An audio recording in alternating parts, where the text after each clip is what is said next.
ರಾಜಕಾರಣಕ್ಕೂ ಜ್ಯೋತಿಷಿಗಳಿಗೂ ಎಲ್ಲಿಲ್ಲದ ನಂಟು.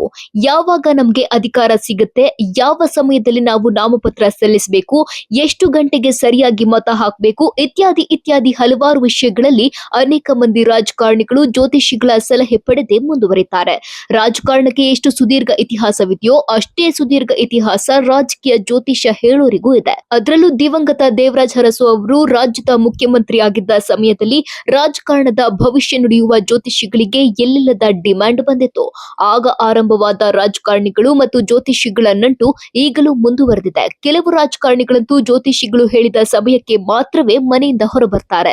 ನಿರ್ದಿಷ್ಟ ದಿಕ್ಕಿಗೆ ಬಂದು ನಿಂತು ಆ ನಂತರ ನಿರ್ದಿಷ್ಟ ದಿಕ್ಕಿನಲ್ಲಿಯೇ ತಮ್ಮ ವಾಹನ ಹತ್ತಿ ಹೊರಗೆ ಬರ್ತಾರೆ. ರಾಜಕೀಯ ಜ್ಯೋತಿಷಿಗಳ ಪೈಕಿ ಈ ಹಿಂದೆ ಅತ್ಯಂತ ಖ್ಯಾತರಾಗಿದ್ದವರು ದಿವಂಗತ ಭೂಷಣ್ ರಾವ್ ಮತ್ತು ವೆಂಕಟರಾಮಯ್ಯ ಇವರು ಅಗ್ರ ಸ್ಥಾನದಲ್ಲಿ ಕಾಣಸಿಗ್ತಾರೆ.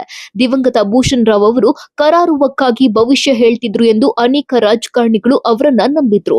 ಹೀಗಾಗಿ ಅವರು ದೊಡ್ಡ ಬೇಡಿಕೆ ಸೃಷ್ಟಿಸಿಕೊಂಡಿದ್ರು. ಈಗಲೂ ಅನೇಕ ಜ್ಯೋತಿಷಿಗಳು ರಾಜಕಾರಣಿಗಳ ಪ್ರೀತಿ ಪಾತ್ರರು. ಅದರಲ್ಲೂ ಹಿರಿಯ ಜ್ಯೋತಿಷಿ ದ್ವಾರಕನಾಥ್ ರಾಜ್ಗುರು ಎಂದೇ ಖ್ಯಾತರು.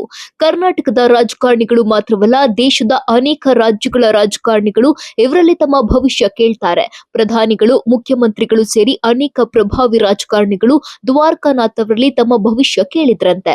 ಹೀಗಾಗಿ ಅಂದಿನಿಂದ ಇವರನ್ನ ರಾಜಗುರು ಎಂದೇ ಕರೆಯಲಾಗುತ್ತೆ. ಇವರ ಜೊತೆಗೆ ದಿವಂಗತ ವೆಂಕಟರಾಮಯ್ಯ ಅವರ ಪುತ್ರ ಗಣೇಶ್ ವೆಂಕಟರಾಮಯ್ಯ ಕೂಡ ರಾಜಕಾರಣಿಗಳ ಅಚ್ಚುಮೆಚ್ಚಿನ ಜ್ಯೋತಿಷಿ. ಅಂತೆಯೇ ಸೋಮಯಾಜಿ, ಅರುಳಾಳನ್, ಸಚ್ಚಿದಾನಂದ ಬಾಬು ಅವರು ರಾಜಕಾರಣಿಗಳ ಅತ್ಯಂತ ಪ್ರಿಯ ಜ್ಯೋತಿಷಿಗಳಾಗಿದ್ದಾರೆ. ಸೋಮಯಾಜಿ ಅವರಲ್ಲಿ ರಾಜ್ಯದ ರಾಜಕಾರಣಿಗಳು ಮಾತ್ರವಲ್ಲ, ದೇಶದ ಅನೇಕ ಮಂದಿ ರಾಜಕಾರಣಿಗಳು, ವಿದೇಶಿ ಗಣ್ಯರು, ವ್ಯಾಪಾರೋದ್ಯಮಿಗಳು ತಮ್ಮ ಭವಿಷ್ಯ ಕೇಳ್ತಾರೆ. ಅದೇ ರೀತಿ ಅರುಳಾಳನ್ ಅವರು ಕೂಡ ರಾಜಕಾರಣಿಗಳ ಪ್ರಿಯ ಜ್ಯೋತಿಷಿ. ಅನೇಕ ಮಂದಿ ರಾಜಕಾರಣಿಗಳು ಚುನಾವಣೆಗೆ ಸ್ಪರ್ಧಿಸುವ ಮುನ್ನವೇ ಇವರ ಬಳಿ ತಮ್ಮ ಭವಿಷ್ಯ ಕೇಳ್ತಾರೆ. ಅವರು ಹೇಳಿದ ನಂತರವಷ್ಟೇ ರಾಜಕಾರಣಿಗಳು ಚುನಾವಣೆಗೆ ಸ್ಪರ್ಧಿಸುವ ನಿರ್ಧಾರ ತೆಗೆದುಕೊಳ್ತಾರೆ. ಒಟ್ಟಾರೆಯಾಗಿ ಈ ಎಲ್ಲಾ ಜ್ಯೋತಿಷಿಗಳು ರಾಜಕಾರಣಿಗಳ ಪ್ರೀತಿ ಪಾತ್ರರು.